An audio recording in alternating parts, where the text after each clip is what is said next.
Hi everyone, I'm back outside again today, enjoying the overcast, chilly day of May in Poland. So I woke up this morning to what is becoming a fairly regular piece of news where we learned that a cis woman was beat up in a bathroom, in this case, in a bathroom in McDonald's in the US. And to top it off, she had a bunch of homophobic slurs directed towards her by the assaulters.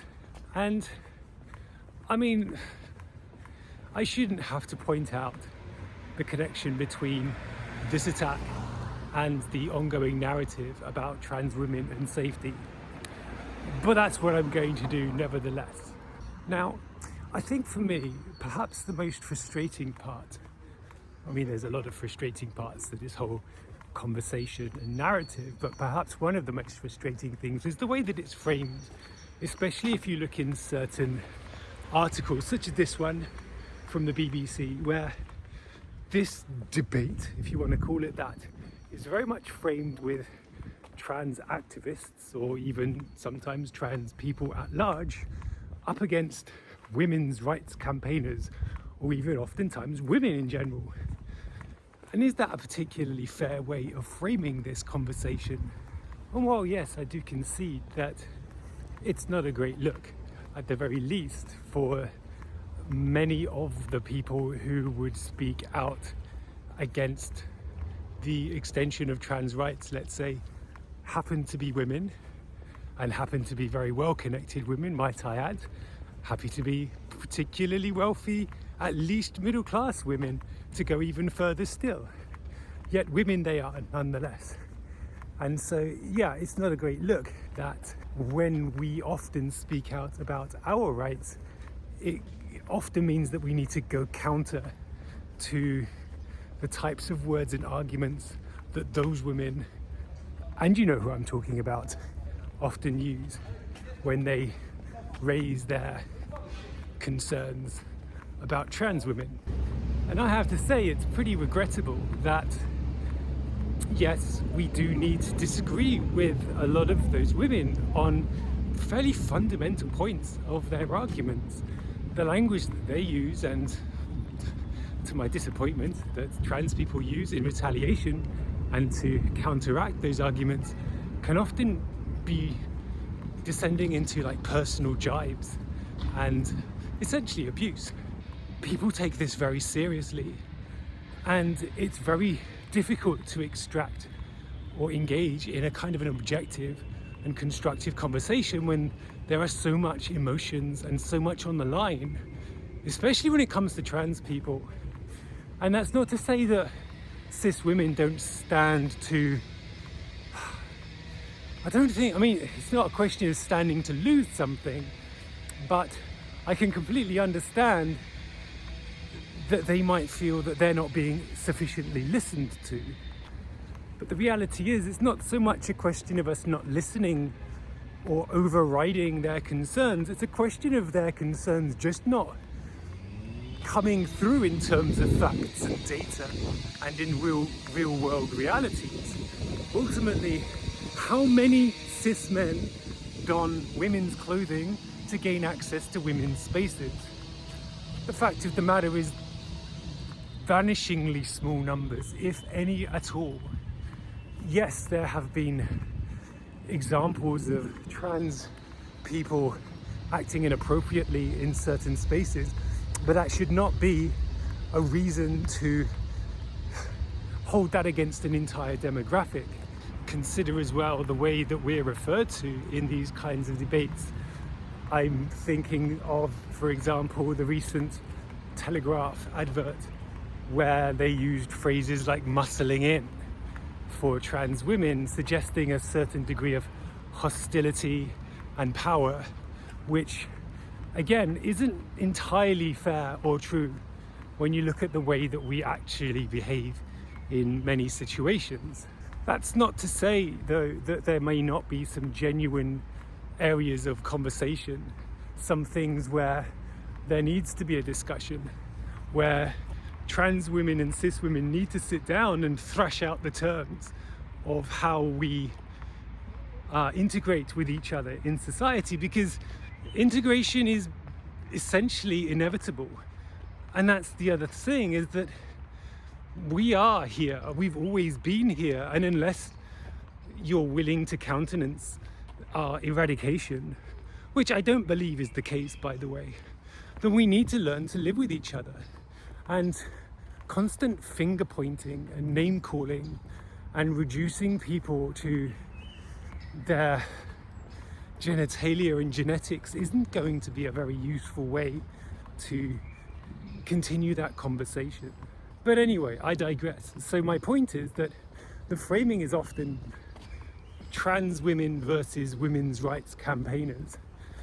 But I've found in my experience, and I think a lot of trans women have also found, that it's cis women who often are our biggest supporters. If you look at kind of demographic data, oftentimes it's lesbian women. Well, I guess all women are lesbians. Lesbians are often our biggest supporters out of any demographic. And I think most lesbians are probably going to be cis. So this idea that it's trans people versus women really isn't fair, and it really isn't true. And that continuation of that narrative only serves to harm everybody within that conversation. And moreover, BBC editors, it wasn't just trans people that spoke out against the court ruling and the recommendations that came from that.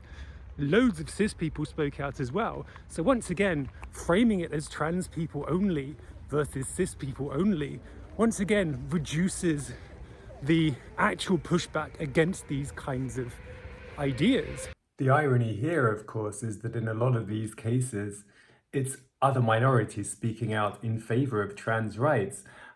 And by negating their voices, you're silencing what they're saying. So it's ironic that trans people are often accused of silencing women, when in reality, when we're hiding the fact that cis people are speaking out in favor of trans people, we're silencing their voices.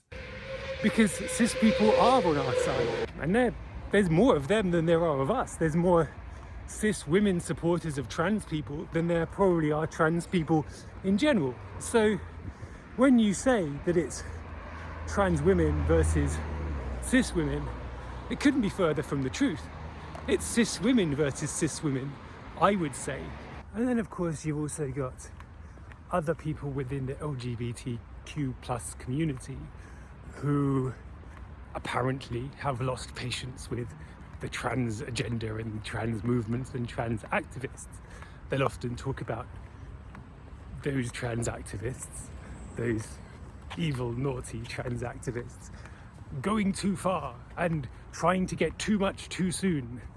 Which, I mean, I do kind of get, I see where that argument is coming from.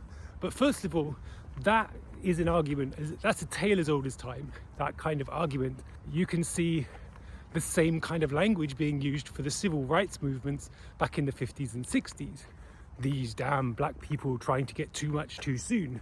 Similarly, trans people asking for too much, such as self-identification, access to certain spaces, and participating in wider civilization and society. It's too much. And I'm sure some people will respond, well, you know, you shouldn't be trampling on other people's rights whilst you do that. But I don't think I am, though, because I'm not preventing anybody else from living their life. When I exist in my space, I'm not preventing anybody from doing anything. But anyway, again, I digress. So we've got the LGB Alliance, a group purportedly made up to promote the rights and interests of lesbians, gays and bisexual people. An organisation that is funded by straight, cis, white men out of an office which is basically the hotspot for UK right-wing think tanks. So maybe a few red flags should be flying just on the outset there. But if you actually look at the sort of things that the LGB Alliance push for, it's usually anti-trans stuff. And by the way, I can completely get behind an organisation that advocates primarily for the rights of lesbians, gays and bisexual people.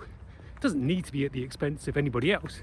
It's just you're speaking in favour of those groups that you claim to represent, rather than against a group that you claim is opposed to you, which again is wild, because I suppose in one sense I would be, what am I now, a lesbian, I guess? I haven't really dealt with that particular conundrum. Anyway, this has been something that's been kind of on my mind. I said a while ago I was going to make a video about safety, and I suppose this is that. And I do wish that it wasn't us cast against other people in society, when actually we want to be part of society just as anybody else does. We don't want to be cast against people who would otherwise be our allies. And goodness gracious, I don't know if this is coming across on the camera, but there's this remarkable white fluff in the air. It's a bit like snow in the summertime. It's very romantic. Anyway, I just wanted to get it out there, put it out into the universe. Life updates. I think I'm in a better place psychologically than I was a few weeks ago. I'm feeling a lot more upbeat and optimistic. Nothing's really changed kind of work-wise or elsewhere, but you know, I'm living my life. It's good. Anyway, take care. All the best. I'll see you again sometime soon. Goodbye.